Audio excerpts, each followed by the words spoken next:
Hello and welcome to another episode of the We're Not Experts History podcast with myself, Sarah, and James. Hi, James. It feels like it's been ages since we've done this. Probably because it has. It must have been a couple of weeks. Yeah, I think having holidays and illness and all sorts in between. Whatnot. It's Yeah. but it's good to be back. What are we talking about today, or what are you talking about today? Well, today I'm going to tell you about a little bit of First World War history. Okay, my favourite. One of my favourite things. Yeah. Well, it's sort of, rather than the big picture about the First World War, I'm just going to give you a tiny little look at one part of it. Okay, a snippet. A snippet of it, yes. So if we look at the outbreak of the First World War, which was August 1914, in case you didn't know. I didn't know that. Did you? There you go. You learn something new every day. It thrust naval warfare into a new era of technological innovation. As war has always done, it advances technology in many different areas. And it's not just the technology, but it's also the shifts. So in tactical awareness and changes, which you often hear about, sort of especially in the First World War, the technology had advanced faster than the tactics, especially around things like machine guns. So we're still marching into no man's land and just been mowed down by machine guns. But anyway, this is on the naval side. So you had the dreadnought battleships, and they dominated public imagination. The huge, colossal ships. But there was a new and increasingly formidable weapon which was quietly reshaping maritime strategy, and that was the submarine. And far from the very rudimentary craft of earlier centuries, because submarines weren't that new by the outbreak of the Great War, the submarines of the Great War were becoming quite a potent and still quite experimental weapon. But they were capable of inflicting devastating damage on surface shipping, and then also challenging your traditional naval dominance, which was the Royal Navy ruled the waves at this time. But the operations for submarines were fraught with danger, and they demanded a lot of extraordinary courage as well as resilience from their crews. So if we look at what the Royal Navy were doing, they brought in a thing called the E-class submarines, and they represented quite a bold step forward in British naval engineering. And they were conceived as a more powerful and enduring successor to the earlier D-class submarines. So quite imaginatively, you've had your D-class, we'll have E-class now. And these E-class boats were designed for extended patrol and offensive operations in a very sort of like the quite treacherous waters of the North Sea, as well as going beyond that. And the construction of these E-class submarines began in 1912. So this is before the war, when they realised they still needed to upgrade what they already had. But they started in 1912, and you had the initial boats were being built in stages, so they'd learnt from the buildings, how they were building the previous ones, and the better ways of building these. And these, just so they incorporated the lessons and learned from these predecessors. And these E-class ones boasted a lot of improvements in size, armament, and as well as the habitability for the crews compared to earlier designs. I imagine they were still cramped and they were still unpleasant, but not as cramped and not quite as unpleasant as the previous ones. I mean, I went on a 1950s submarine at the Submarine Museum in Gosport, and I wouldn't say it was comfortable. I seem to only remember there being one toilet. I mean, I don't know what there was below that, but there wasn't much in the way of amenities. Not built for comfort, then. Definitely not, no. But the fact that they'd made all these changes showed that the Royal Navy had a growing confidence in the importance and the strategic role of these submarines. Now, I'm now going to look at one specific submarine, that's HMS Submarine E22, which was obviously part of the E-class. And she was built by Vickers Shipyard, which is in Barrow-in-Furness, and that's quite a very well-known naval construction firm, which was responsible for a lot of Britain's advanced warships. E22 was laid down on the 27th of July 1914 and launched on the 27th of December 1914 and then commissioned into the Royal Navy on the 8th of April 1915. So that's just over a year. So this rapid construction time frame from keel laying to commissioning highlighted the urgent demand there were for submarines as the First World War escalated and the threat of the German U-boats become increasingly apparent, because I would say it was the Germans that probably advanced the use of submarines and the tactics, which then it showed other naval powers that you can't overlook these. You've got to get involved.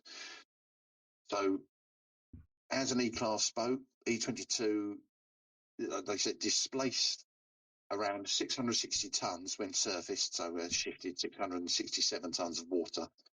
When she was submerged, she's displaced 807 tons. I'm assuming that's quite a lot. Sounds a lot, yeah. Yeah, so she was 55 metres long, which is 181 feet. And she had what I've seen written down as a propulsion system, which we would call engines. She had two 800 horsepower Vickers diesel engines, so when she was running on the surface, and when she was submerged, she had two 300 horsepower electric motors. So on the surface, she could reach 15 knots. I have no idea how fast that is. It's 15 knots. It's faster than 14, not quite as fast as 16. When she was submerged, she could do 10 knots. I mean, I'm sure I could Google that and it would tell me how much that is in real money. I've got no idea. No, I don't know. I've got a clue. Her primary armament comprised of four 18-inch torpedo tubes. So she had one on the bow, two amidships on the beam, wherever that was, and one in the stern. And she carried a complement of up to 30 officers and ratings. So there was 30 staff, shall we say.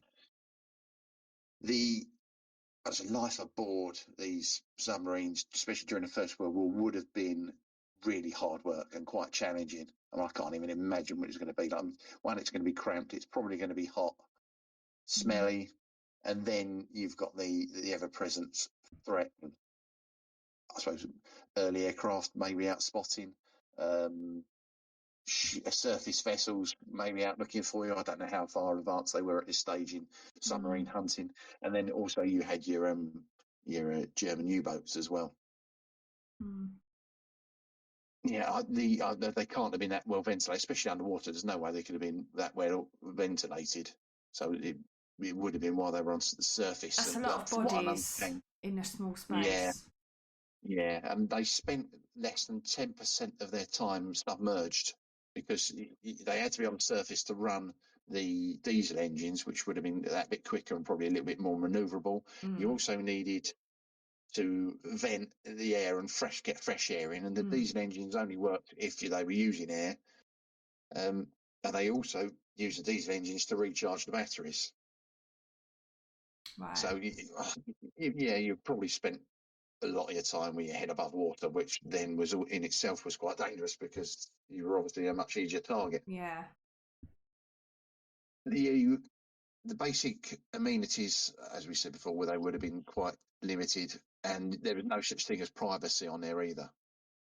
So there was a constant atmosphere, diesel fumes, stale air, dampness, probably leaks. Underwater, you're going to have that water pressure, so there would have been leaks and condensation as well. As I said, the extreme temperatures would have been quite common. I imagine how hot they would have been in the engine room, especially if you dive quite deep. And then I suppose you've also got parts where there's no heating, especially into like the forward areas during the winter, which would have been pretty bitterly cold. Yeah, I think my house is cold. This would have been ridiculous. Oh my God! Yeah, I mean, yesterday here it hit 0, and I imagine. Well, bear in mind, I can wrap up and I can sit on a sofa with a blanket over me. They're not doing that. No. So you've then got the psychological strain. this causes. That would have been huge. As well as I said, like you've got this cruiser facing your constant threat of enemy attack, as well on top of mechanical failure, undetected mines as well. I'd forgotten about them. But your submariners, especially in the Royal Navy, would have undergone rigorous training, which focused on being a master of this, what was complex machinery. And then also the precision navigation in what is a three-dimensional environment: up, down, left, right, underwater, on the water. Yes, yeah. How you even begin to get hold of that, I have no idea. I certainly wouldn't have lasted in the Royal Navy. No, you've also got, me neither. No, I have no way I would have. Oh yeah, I would have been cannon fodder on the Somme somewhere. But I suppose you've got you've got to maintain constant composure under all this pressure. So the ranking officers have got to be very good. But this highly specialised and what is a really dangerous role required a unique breed of naval personnel. So they would have been renowned for their dedication, technical skill, and that unwavering courage in the face of constant pressure, as they prepared to take this cutting-edge vessel into very dangerous waters during the Great War. So once she was commissioned in April 1915, HM submarine E22 was assigned to the 8th submarine flotilla based at Harwich in Essex. This strategically vital port on England's east coast served as a hub for light cruisers, destroyers and submarines, forming the Harwich Force. And their primary mission was to protect the eastern approaches to Britain, conduct reconnaissance as well, sweep for German mines, and counter what was a growing threat posed by the Imperial German Navy's U-boats and surface raids into the North Sea. So for an E-class submarine like E22, operations in this area meant long, arduous patrols in some of the most dangerous and unpredictable waters of the war. So, I mean, the North Sea is a colossal area of, it's just a huge expanse, but it was also a very critical battleground. So, and for E22 and her sister boats in the E-classes, patrols were characterised by a combination of monotonous routine and sudden extreme peril. So you'd have had 2-3 days of just cruising, and all of a sudden you've seen the enemy. So you're at battle station. All systems go, yeah. Yeah, you've got to be on it. You've got to be switched on at all times because you don't know when this is going to happen. And your missions could last for days or even weeks, requiring this crew of 30 to endure cramped conditions, limited fresh food, and the constant noise of the machinery. And then you also got the peril of the weather. And we sort of bearing in mind what the weather's like here at the moment. It's bitterly cold, very windy, and then it was just suddenly raining. That's nothing when you're wrapped up inside the house. Yeah, no. But you've also got the heavy seas up in the up that area in the North Sea, which could make surface travel very dangerous, and it would throw a little submarine like that around quite violently. And when only got that, you've then got seasickness as well. I get travel sickness, so I definitely wouldn't cope.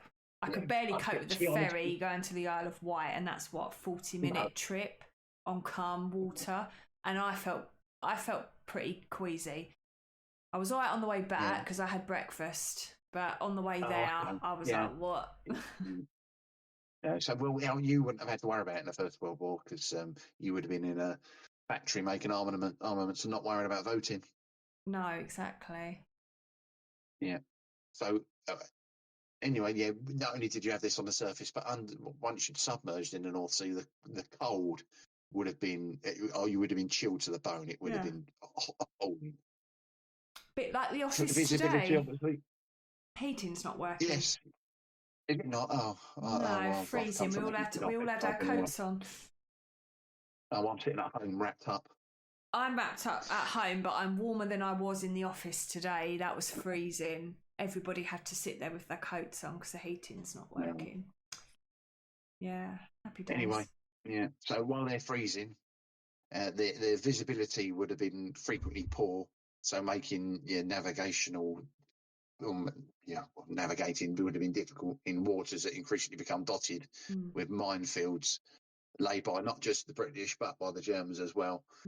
There was a new periscope system put into the E-class submarines, but I suppose if you're in water which is really heavily turbulent, it's not going to help you very much. No. So E22's role, typical of the E-class, would have involved screening operations for large fleet units, including the Grand Fleet, conducting anti-submarine sweeps and reconnaissance patrols, so they could report on enemy movements, which in itself would have been quite challenging, as the early anti-submarine warfare techniques were still in their early stages. So the British submarines might also attempt to intercept German surface forces as they went into the North Sea. So, but you've also got the silent lurking threat of German U-boats, which is a massive risk, as well as the friendly fire in business shipping lanes.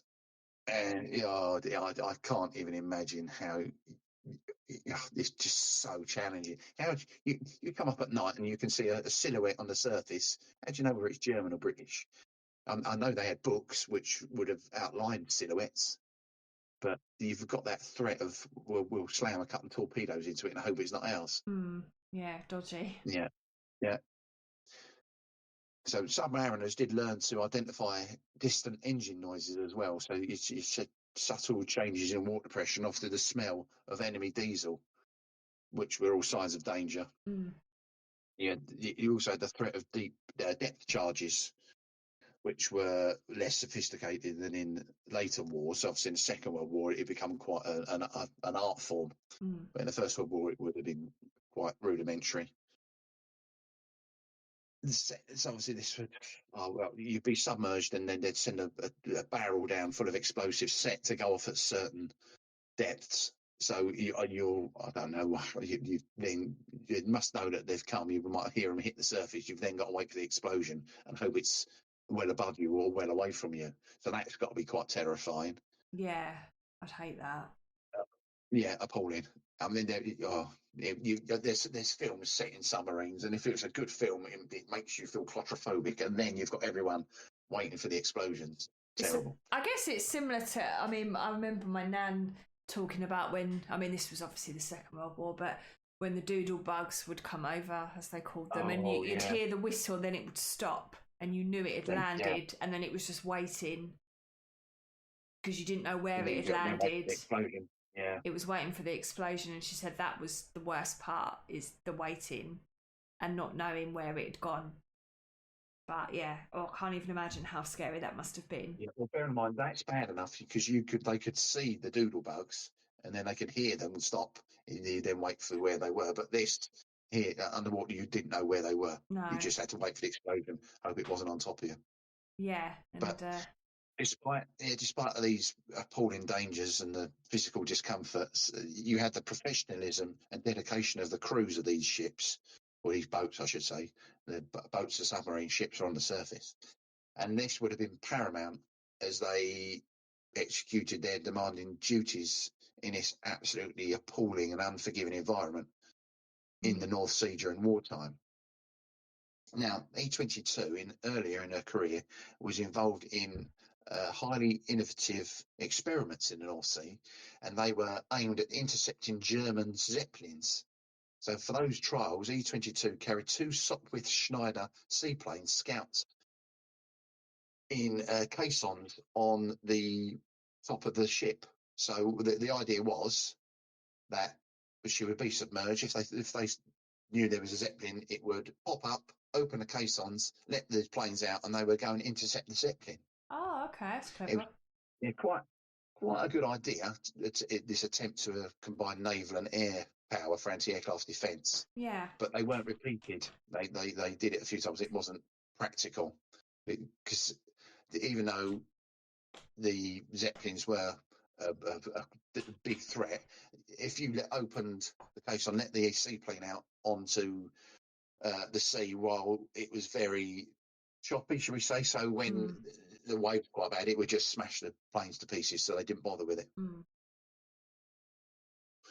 So, I mean, there's photos. If you go online, look up E22, you can see photos of these planes on E22. There are photos of E22. Oh, right. So, yeah, by the spring of 1916, the North Sea was still a very busy and perilous theatre for both the Allied and the German submarines. And these waters were increasingly crisscrossed with minefields, as well as you've got your anti-submarine warfare tactics, though they were still evolving. They posed a real and constant threat. And E22, having completed many patrols, was operating as part of the Harwich Force, undertaking its role in this naval contest. And the specific circumstances of its final mission on 25th of April 1916 highlight just how dangerous it was being a submariner, even during just routine operations. And on this day, E22 was patrolling off the coast of Great Yarmouth, which was a known area for German. Yeah, it was a known area for the Germans' U-boats to be active. That's so Norfolk, isn't it? Yeah, it's off the coast of Norfolk. So they were forming part of a defensive patrol line, and at around about 11 in the morning, a German submarine, SMU B-18, which was commanded by Oberleutnant Xerxes Franz Stellmacher, which I think I find is perfect German, and they'd spotted E22 on the surface. So this U-boat, which was a coastal submarine and smaller than E-class, but well suited for these operations in the North Sea and English Channel, attacked. And without warning, they fired a single torpedo which struck E22, and the impact was catastrophic. So E22 sank very quickly, going down in about 31 metres, 102 feet of water. Of the 30 crew on board, only 2 men survived the sinking. There was an engine room artificer called Frederick Samuel Buckingham and signalman William Thomas Harrod, and they were rescued by the U-boat and taken as prisoners of war for the remainder of World War One. And the rest of the crew, including the commanding officer and Lieutenant Croker, were all lost with the submarine. I wasn't expecting that, as in the submarine to sink. Yeah, the two fellas I spoke to one of the relatives of one of them, and they had an appalling time in the POW camps. It was a really, really bad. Oh. So, yeah, obviously the loss of E22 was one of many suffered by both sides in this submarine war, and it underscored the extreme risks that people were taking in this quite new form of naval combat. Well, not as it wasn't. Well, not as large or as famous as some other losses. E22 sinking served as a very grim reminder of the effectiveness of submarine on submarine attacks, which were becoming quite common, well, they're more common anyway, as both sides improved their underwater detection and attack capabilities. And the wreck of HM submarine E22 still lies off the Great Yarmouth. It's a war grave that serves as one of many silent memorials to the men who perished serving on her that day. Wow. Now, I'm going to look at one member of the crew. Yeah, because you always have, when they talk about the war, then you get in very impersonal statistics of the naval losses during the Great War. Yeah, it's just numbers, isn't it? Yes, it is. Yeah, and it often obscures the individual lives that comprised even these numbers. So you get like each casualty represented a unique human story, and then you've also got a family which is profoundly affected by the loss of a loved one. And in this case, we had Chief Petty Officer William John Cornelius Bewers, who would have started his life. It would have been a journey from rural Essex to the North Sea with the Royal Navy on a submarine. And it shows that not his and not just his, everyone's dedication and sacrifice during this time. Now, Will was born on Marsh Farm in Woodham Ferrers, Essex, on the 5th of May, 1876, and he was one of 13 children born to William and Mary Bewers, which was a large family that's typical of agricultural communities in that area. And his upbringing in the heart of the Essex countryside shaped his early life, but at some point in the late 1800s, he joined the Royal Navy, so he would have been in his early 20s. And he fancied a bit of adventure. He embarked on a career with the Royal Navy. I mean, it would have been seen as a steady job, steady pay. They would have, even now, they would have given you a career. They would have trained you up to, he had been trained as an engineer. So when he left, he would have been able to find work. His naval service, when he joined up, quickly saw him involved in the imperial duties of the British Empire.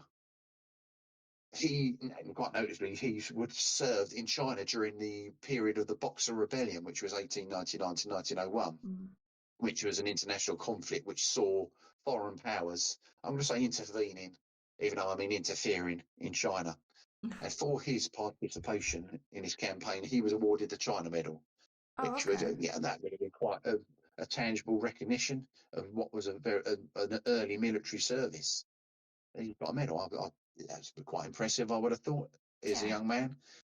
And this experience would have instilled in him a profound understanding of naval discipline and the rigorous service that it needed whilst being so far from home. He's come from Woodham Ferrers in Essex, and he's in China, interfering in Boxer Rebellion. And as the years passed, William progressed through the ranks, and that would have meant he was demonstrating skills as well as dedication. By the time the Third World War erupted in 1914, he would have been a seasoned naval veteran. He would have been one of those that others would have looked up to, especially as people were volunteering in the early days, prior to people being called up. So he would have been there, loads of experience, and people would have looked up to him. And especially as a rank, he was a chief stoker, which was quite a good rank on the submarine. And this role was paramount. It was important to the functioning of any warship, but particularly on a submarine, because as chief stoker on E22, he was responsible for the intricate, unforgiving machinery that powered the vessel. It's including obviously his powerful diesel engines for service running, its complex electrical motors, which would have been in their infancy. They weren't brand new. As obviously you've got battery systems for when they've been submerged, and then you've then got the diesel engines charging this battery system. So you've got to make sure that works as well. And his expertise ensured the submarine's movement, his ability to dive and surface, the critical management of the power systems, all within this cramped, hot, and quite dangerous environment of the engine room. Then, bear in mind, you've also got war as well, so you've still got to do it. So it was a role demanding technical mastery, unflagging vigilance, and he must have had nerves of steel. I wouldn't have been able to do it. So he must have been quite a bloke. Now, amidst this war, in August 1915, William married Violet Grange in Runwell in Essex. Oh, just up the road. Yeah, just up the road, yeah. And it would have been, and bear in mind, this is taking place in wartime, so would have been touched by this omnipresent threat of conflict, particularly given his occupation. And tragically, the war's destructive reach extended further into his family, the Bewers family, because his brother, Henry Robert Bewers, would also lose his life later the same year, within a month. And he was killed in action on the Somme in France. So his poor family, they lose one, and within weeks they've lost another. That's sad. And and William John Cornelius Bewers, a petty officer on HMS E22, died on the 25th of April 1916 off a Great Yarmouth. He was one of 31 men who perished when the submarine was torpedoed, and also his body was never recovered. So that wreck is a war grave, right? And his name appears on the Chattel Naval Memorial, which is in Kent, North Kent, and that honours over 18,000 Royal Naval personnel lost at sea without any known grave during the First and Second World Wars. Then closer to home, he was also remembered on the War Memorial in Wickford and Runwell, the Wickford and Runwell War Memorial, as well as the War Memorial in St Catherine's Church in Wickford. He might be on another one. Well, certainly, I think his brother's on another one in Lee or somewhere like that. Okay. And after the war, he was posthumously awarded the Victory Medal and the British War Medal. But his life story provides a very poignant human connection to the machinery of war, which reminds us of the individual courage, expertise, profound personal cost embedded within the grand narrative of naval history. Now, William John Cornelius Bewers and Henry Robert Bewers are my great-grand uncles, and I they're the reason I knew that name. Yeah, I knew that name was familiar. Yeah. So one of their older sisters was my great-grandmother, or great-great-grandmother. Yeah, that's why I wrote it about E22. Yeah. That's you that's have just a that personal one tiny connection. Little, yeah. So it's one tiny little aspect of the First World War, E22, the E-class submarines, and now you know why I brought them up. Oh, I see. There you go. I looked up the crew list, and I imagine, because I noticed there's a Carter on there as well. You're not related to them, are you? I'm not related to that Carter that I know of. All right. I was going to say, you seem to be related to every Carter that ever existed, but not that one.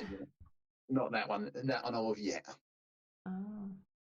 Well, that was But I'm also there's also a brewer on there, and I'm related to lots of brewers, but I don't think I'm related to that one either. Oh, okay. But obviously, this one you found the connection. No, I do recall that name from seeing your family tree, and I was actually going to say to you when you said the name, I was going to say, "Oh, is that your relative?" But I thought, no, I won't spoil it because maybe you're saving that.